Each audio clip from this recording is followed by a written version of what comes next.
Now we're going to go through the final harvesting process. In this specific case, we're going to be doing the Herb Essentials pod pack. In this video, we're going to go through some things that you're going to need when harvesting your Rejuvenate. Include your phone if you're using the application, a pruning tool like scissors or pruning shears, access to a sink, towel or paper towels, a container to hold your harvested crops, and a 1 liter measuring cup with some hydrogen peroxide.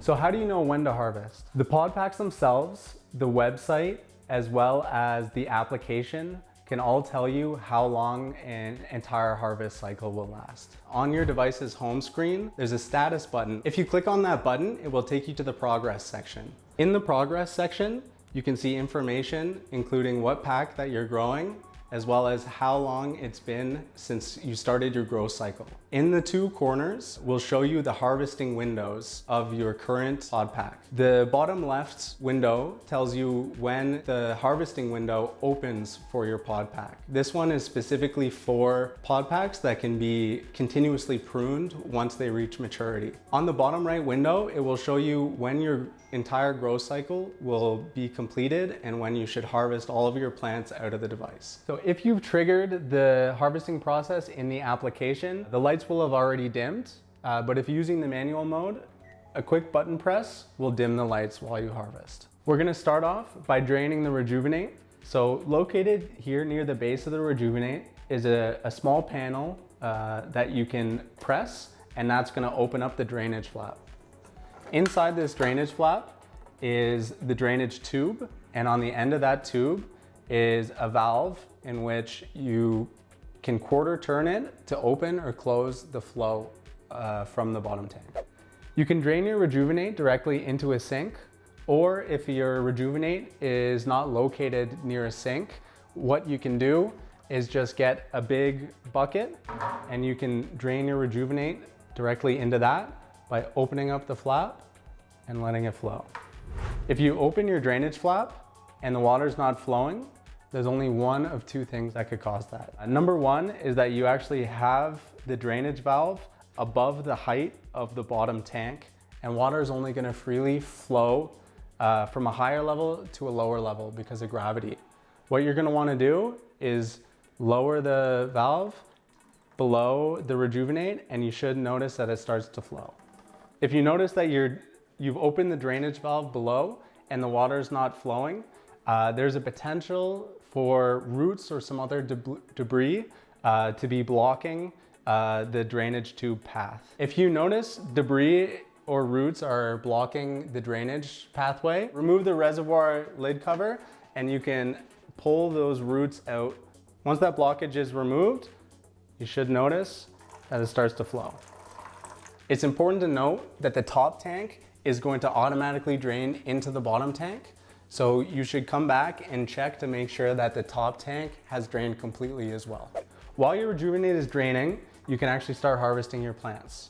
You can cut your plants down at the base of the stem, remove the pod covers, and remove the pods.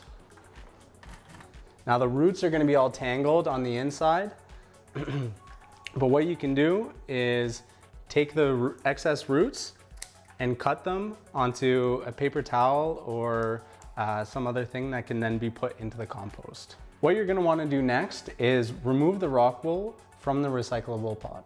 You can do this with something like the back of the nutrient scooper or a spoon, and you're just going to wanna insert it in towards the roots of the pod and then push the rock wool out.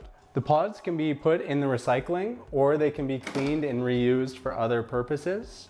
For the rock wool, if you have a home compost, you can actually crush it up a little bit and put it in your home compost. Otherwise, just put it in the garbage. And you're gonna wanna repeat that for all your pods.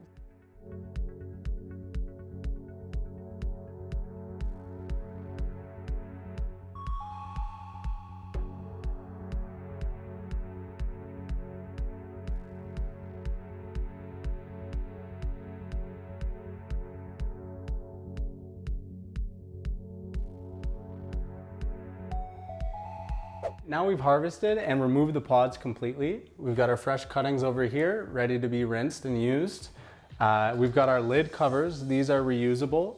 and we've got the gaskets still remaining in the device. What you're gonna wanna do next is actually take 250 milliliters of 3% hydrogen peroxide and fill it with this container. It's important that you keep these covers as they are meant to be reused. If you lose, throw out, or break these covers, you can order more from our website. Now this is soaking in 3% food grade hydrogen peroxide. We're gonna wanna fill it up to about 700 milliliters with water. After that, we're gonna need to clear the roots out of the root chamber, and we're going to remove these gaskets from the root chamber as well, and those are gonna soak in the hydrogen peroxide mixture.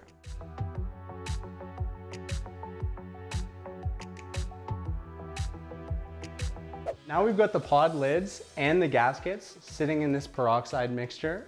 We're going to have to open up and remove the roots and other debris from the root chamber. You're gonna wanna remove the covers with all this excess debris, and you can just put this down onto a cloth or directly into your compost.